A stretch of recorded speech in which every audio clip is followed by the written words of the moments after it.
In the relentless and often cruel ebb and flow of human history, countless nations have watched their voices and identities vanish like morning mist following a military catastrophe. A single lost battle can result in the forfeiture of fertile lands, but a lost war can sometimes strip away everything, from the mother tongue and a proud name to the very memories that forge a nation's soul. Yet, Iran stands as a remarkable exception, a rare historical paradox that compels the world to pause and reflect. For over 2 millennia, this ancient highland has been repeatedly swept over by the world's most formidable empires, described aptly as the tsunamis of history.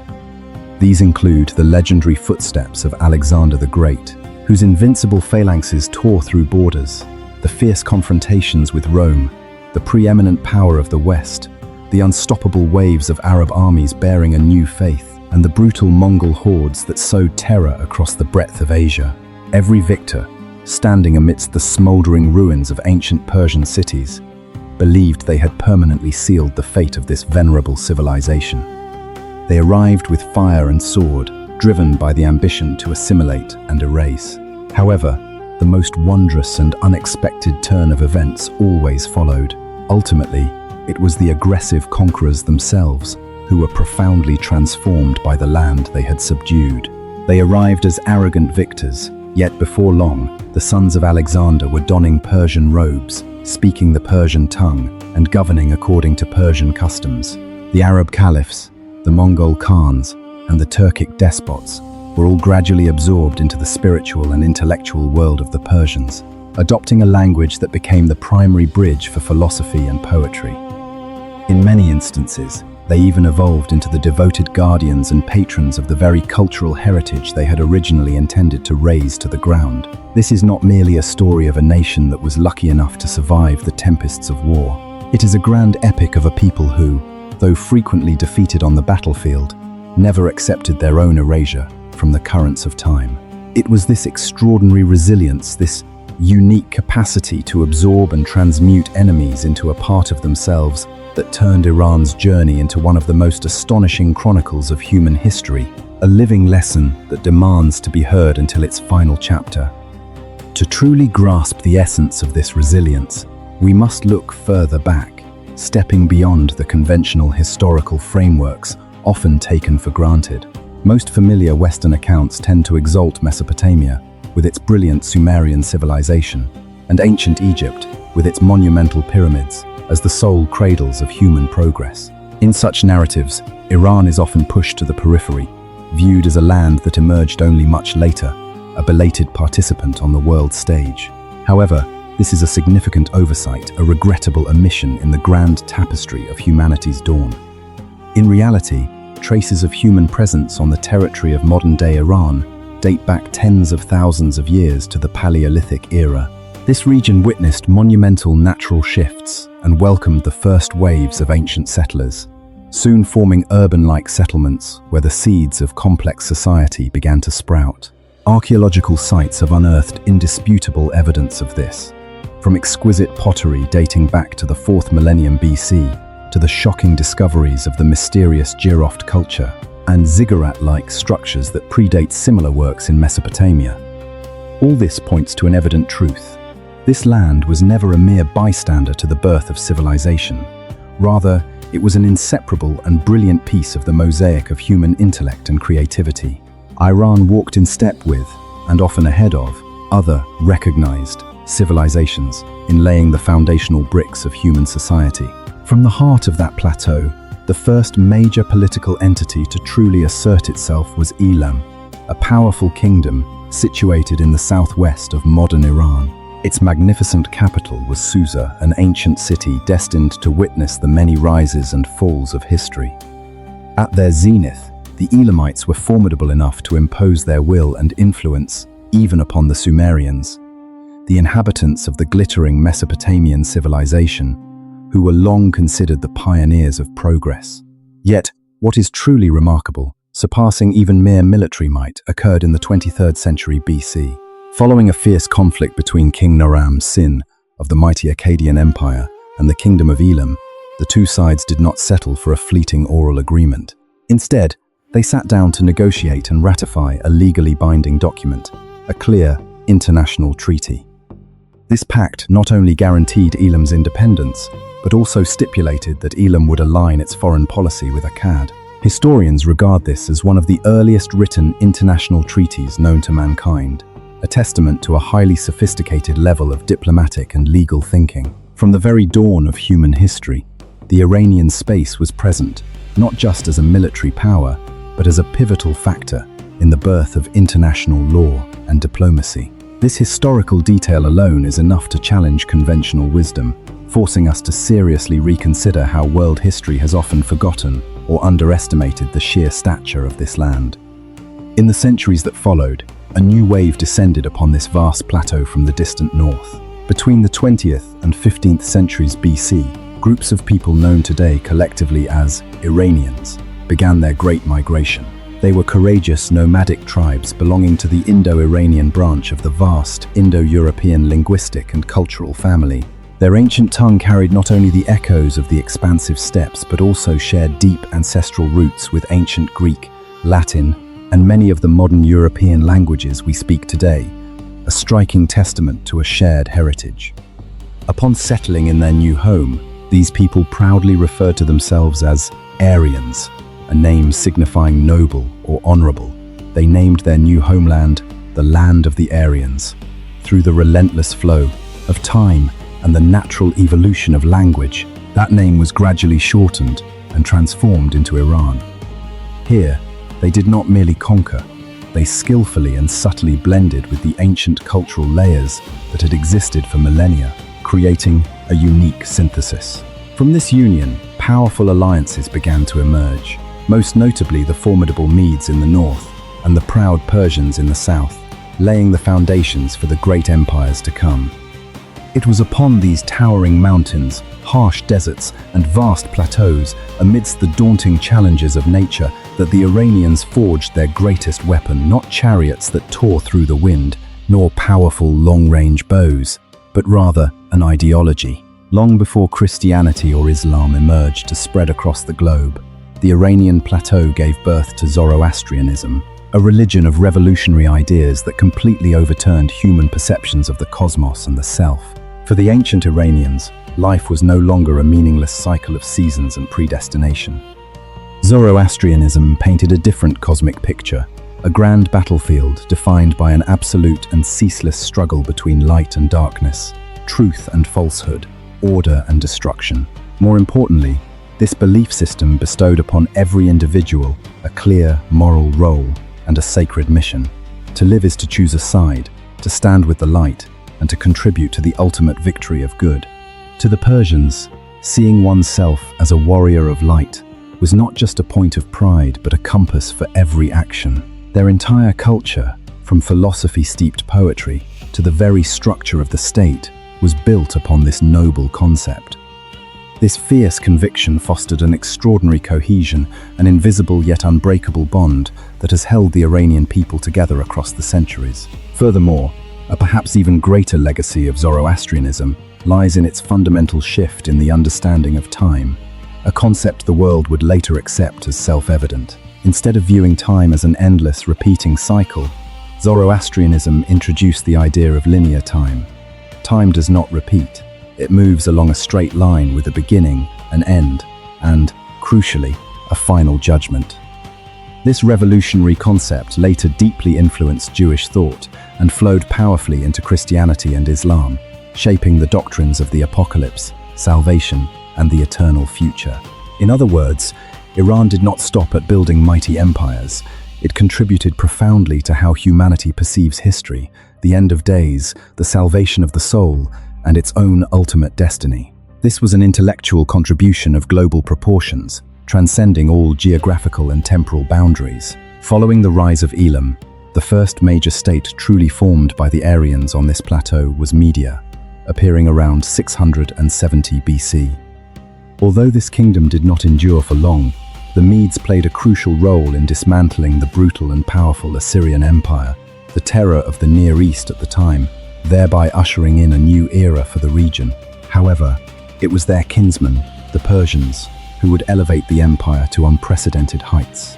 In 550 BC, Cyrus the Great, a monarch whose bloodline unified both the Persians and the Medes, achieved a historic unification, connecting the two peoples and laying the firm foundations of the Achaemenid Empire. This was no mere kingdom, it was the world's first true superpower, spanning 3 continents. What set Cyrus apart was not just his peerless military genius or his ability to conquer vast territories, but his exceptionally humane and enlightened style of governance. When he occupied kingdoms such as Lydia, Babylon, or the Greek city-states of Asia Minor, he did not turn his victory into a campaign of blind destruction or bloody vengeance. On the contrary, Cyrus defied all precedents set by previous tyrants. He did not desecrate local temples or enslave populations en masse. Instead, he implemented a policy of astonishing tolerance and respect. He permitted conquered peoples to retain their languages, religions, and customs, a revolutionary concept for that age. The most famous testament to this was his decree allowing the Jewish people to return to Jerusalem to rebuild their temple after their long exile in Babylon. His empire was built on the foundation of cultural inclusion and respect for identity. As the elders often say, to go far, one needs more than overwhelming force. One must know how to make others accept and willingly walk alongside you. The early Persian Empire understood and practiced this philosophy, creating a level of stability and longevity that few empires have ever matched. Under Darius the Great, another visionary ruler who succeeded Cyrus, the Achaemenid Empire reached its most glorious zenith. The imperial borders stretched from the River Nile in Egypt to the mystical Indus Valley in the east, bringing nearly half of the world's population under Persian rule. Darius proved himself not only a conqueror, but a master architect of the state.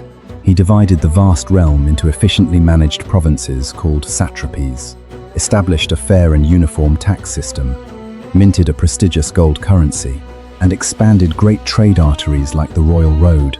He also organized the fastest and most effective postal network of the ancient world, a clear demonstration of superior administrative capability.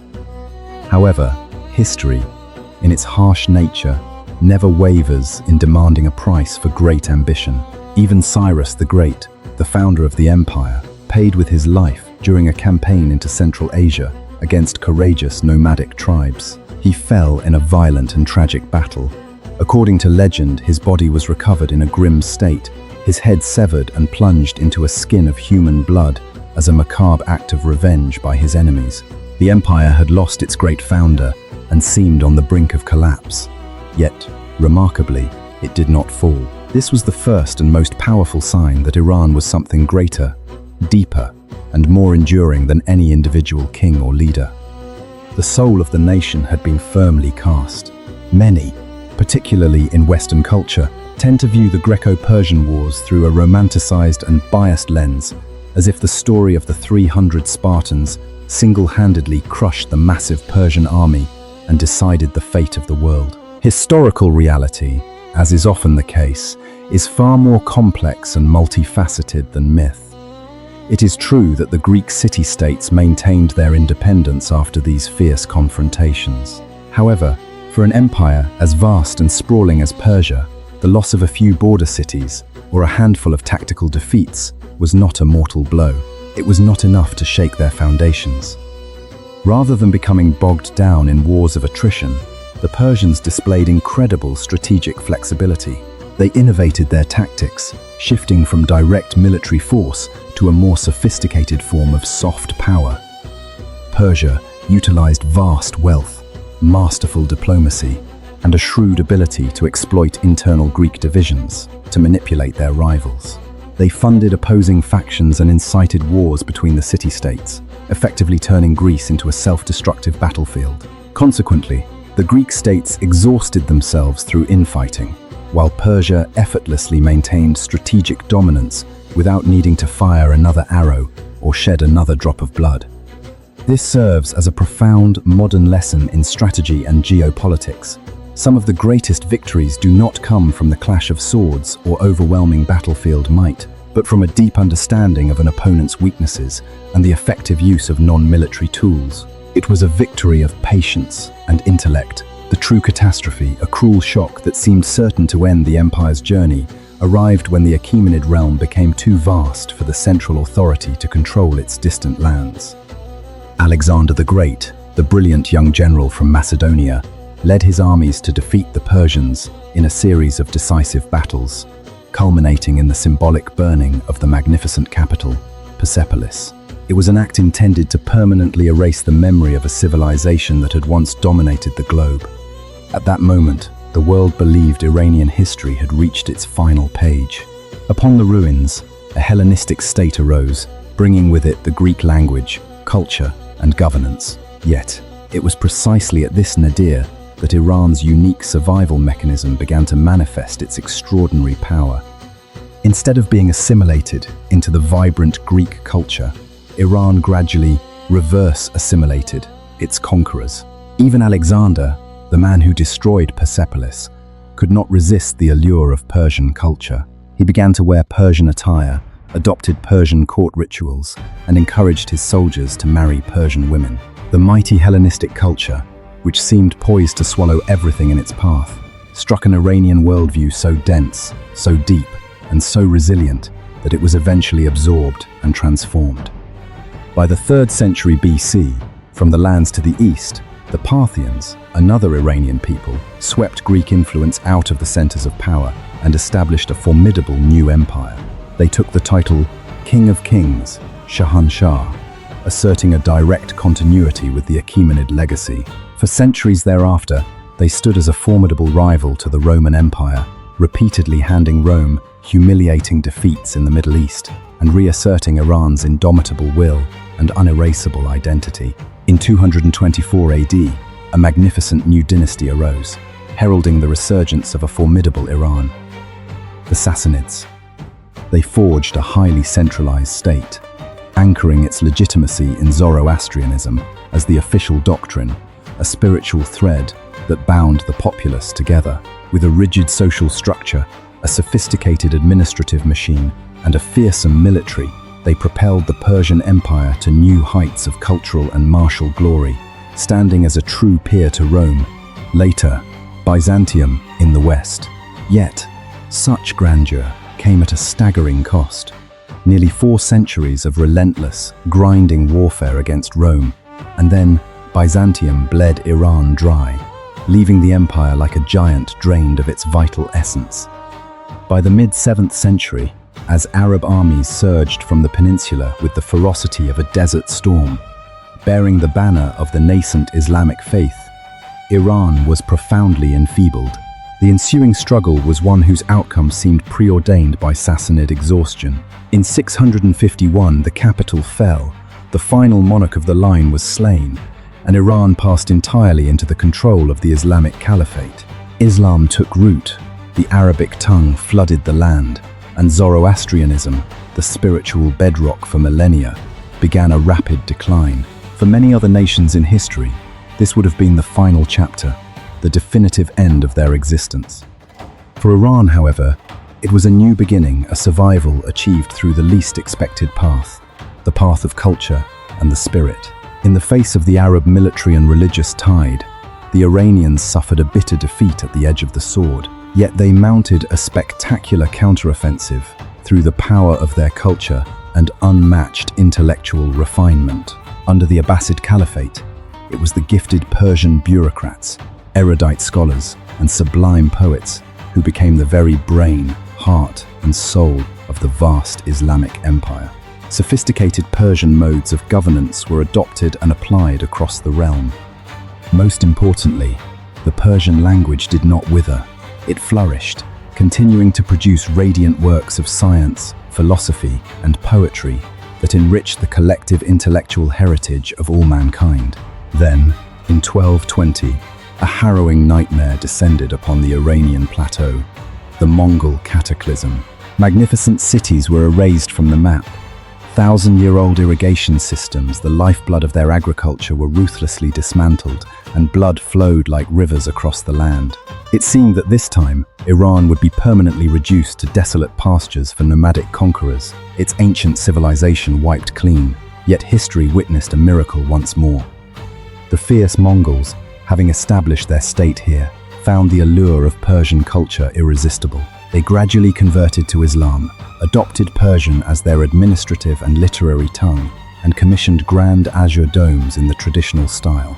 They became patrons of the very scholars and poets they had once threatened. Even when Timur, Tamerlane, followed with equally horrific violence, his descendants, the inheritors of power in this land, were the ones who nurtured a brilliant renaissance of Persian art and architecture. For nearly 3 centuries thereafter, dynasties of Mongol and Turkic origin held political power. But within a few generations, they were thoroughly Persianized, becoming Persian in culture, language, and worldview. This remains one of history's greatest ironies. Though Iran often failed to defend its borders or military sovereignty, it guarded its cultural soul so fiercely that even the most savage victors eventually bowed before it, choosing to live and rule according to the very spirit they had intended to extinguish. In the early 16th century, the exceptional Shah Ismail unified the nation and founded the mighty Safavid dynasty. This was a pivotal turning point.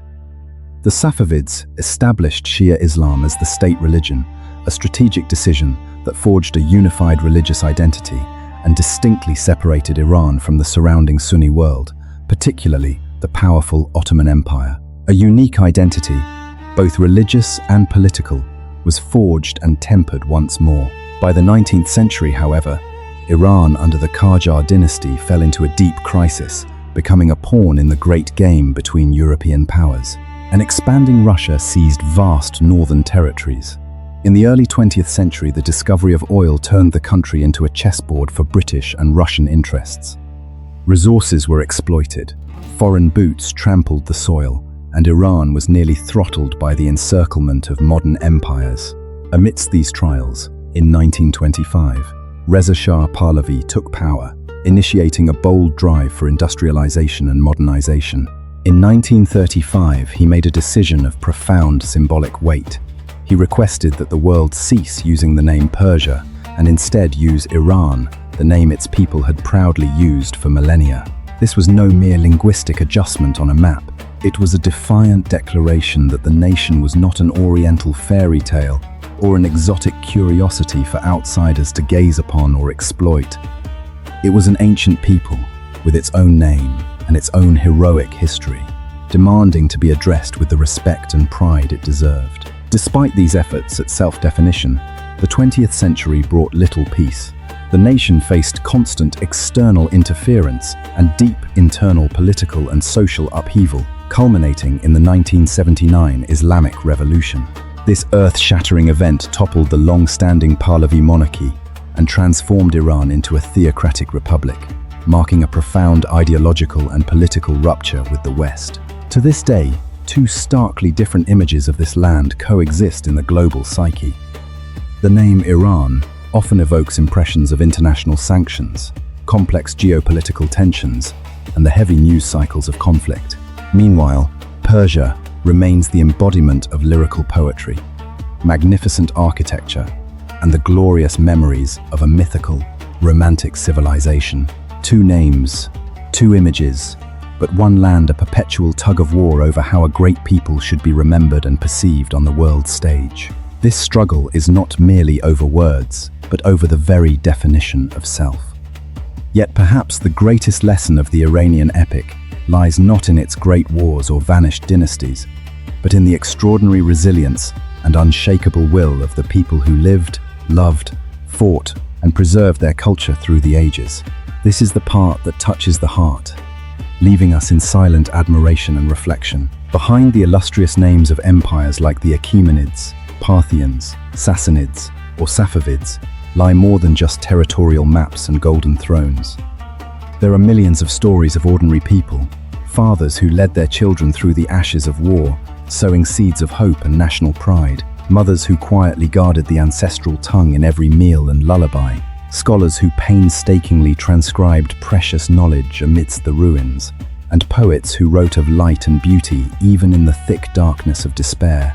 A civilization does not endure for millennia solely through the talent of a king or the might of an army. It survives because ordinary people refuse to let the fire of memory be extinguished. They never surrendered their identity. This is why the history of Iran is more than just a tale of a distant Middle Eastern land. It is a universal reminder for every nation, family, and generation. Even when a people loses political power, wealth, or the right to tell their own story, they are not truly defeated as long as they hold on to their spiritual core, their language, their collective memory, and their values. As long as the soul remains, life continues. In an age of dizzying speed and easy forgetting, the lesson of Iran is a lighthouse in a murky sea. True strength is not always the loudest or most boastful. It is the strength of collective memory and the refusal to be erased. It is a victory of the spirit, the most difficult and most respectable victory in human history.